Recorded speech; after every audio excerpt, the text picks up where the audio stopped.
birrul walidain.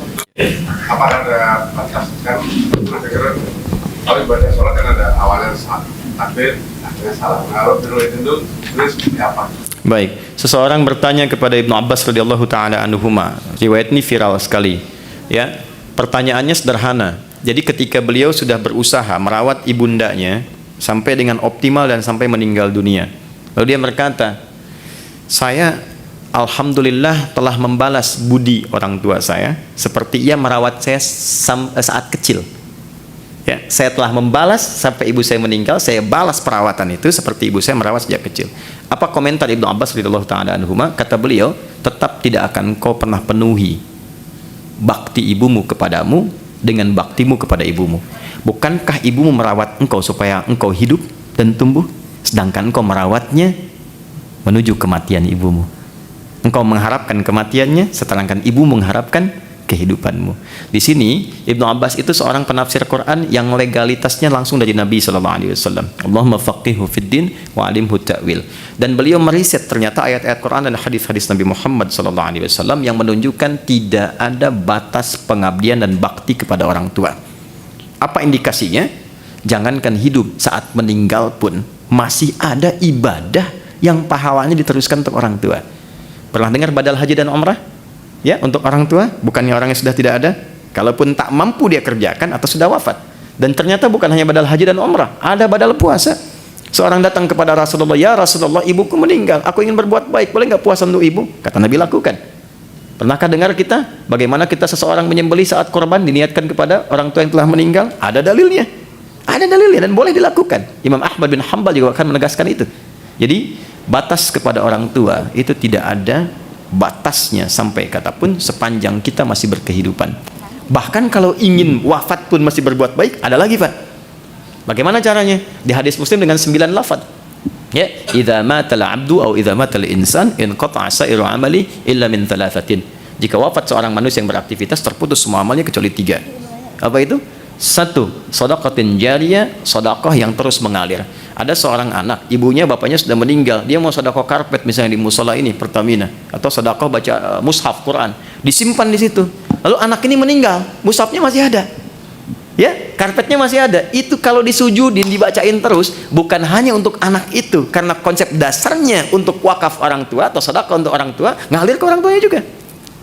Ilmin yuntafa'u bihi. Ya, ini ada kan kalau sudah walaupun di Pertamina selesai kan masih dikaryakan, ngajarkan dan sebagainya. Kalau diniatkan ibadah dan niatnya dia katakan, misalnya saya berniat ibadah, pahalanya mengalir untuk orang tua saya. Jadi kalau dia mengajarkan itu kemudian meninggal, dipraktekkan, dari hasil CSR-nya bikin masjid, bikin ini, jaga sholat 5 waktunya misalnya, pahala ngalir. Wa walidin shalihin yad'u lahu. Kalau ini masih hidup, anak soleh yang berdoa untuk orang tuanya. Jadi sekali lagi tidak ada batas birrul walidain dari seorang anak pada orang tuanya. Allah taala alam bissawab. Oh iya, saya lengkapi sedikit. Seorang anak yang selalu meniatkan pekerjaannya untuk bakti pada orang tua, itu Allah langsung jawab di dunia tanpa menunggu akhirat. Jadi di akhirat pahalanya, di dunia Allah desain segala kemudahan yang mengiringi aktivitasnya. Anda kalau sedang eksplorasi, kesulitan dan sebagainya, coba minta doa orang tua. Datangi orang tua, baktikan orang tua, itu akan ada pengaruh. Ya, ini kelihatan sederhana, tapi sayang Allah kadang-kadang dilekatkan lewat ridhonya kedua orang tua. Dan itu konsepnya sudah banyak. Ada pekerja, 3 orang bekerja, kehujanan, kemudian singgah di sebuah gua, ketutup sama batu besar. Di Al-Bukhari, panjang sekali hadisnya. Ya, salah satu di antara mereka mendorong, nggak bisa. 2 orang nggak bisa, 3 orang nggak bisa, tiga-tiganya. Maka mereka sepakat menggunakan rumus Al-Maidah di ayat yang ke-35. Ya ayyuhalladzina amanu taqullaha wabtaghu ilaihil wasilah. Maka tawassul, cari wasilah. Di antara yang bertawassul itu dengan amal solehnya terhadap orang tua. Seperti Anda, Pak, bekerja, Ibu, kerjanya banyak dan sebagainya. Dia dedikasikan pekerjaannya untuk berbakti pada ibunya. Jadi setiap pulang, dia akan siapkan makanan dengan susu yang diminumkan langsung di ibunya. Nggak pernah makan kecuali ibunya dulu. Hasil pekerjaannya demikian. Satu kali begitu datang, sebelum meminumkan susu, menghidangkan makanan, ibunya tertidur di luar jadwal. Maka kata beliau, saya tetap menyiapkan susunya, saya pegang di samping beliau sampai bangun. Saat bangun pun, ibunya nggak sadar karena sudah tua, nggak sadar bahwa anaknya sudah berdiri lama. Dan saya tidak mengatakan di lisanku sedikit pun untuk melukai hati ibu bahwa saya sudah berdiri lama selama ini, tidak.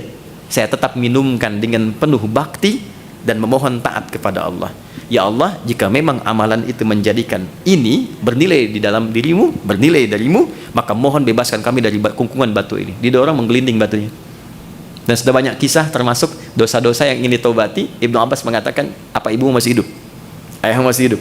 Karena aku tidak melihat bakti kepada orang tua yang mendatangkan cepatnya rahmat Allah diturunkan. Wallahu ta'ala alam bissawab.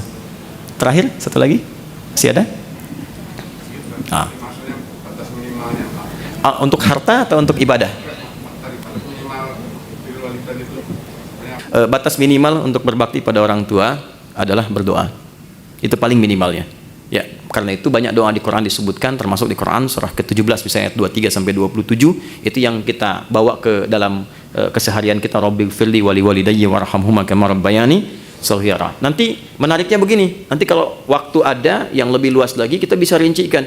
Doa saat antum mau nikah kaitan dengan orang tua ada tidak? Ada.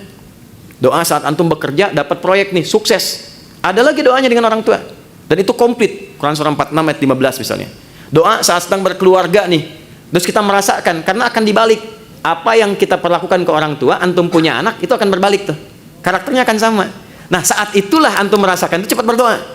Ada doanya juga ya. Jadi minimal bakti paling rendahnya itu kita bisa berdoa, karena tidak mengeluarkan apapun, hanya perhatian yang baik.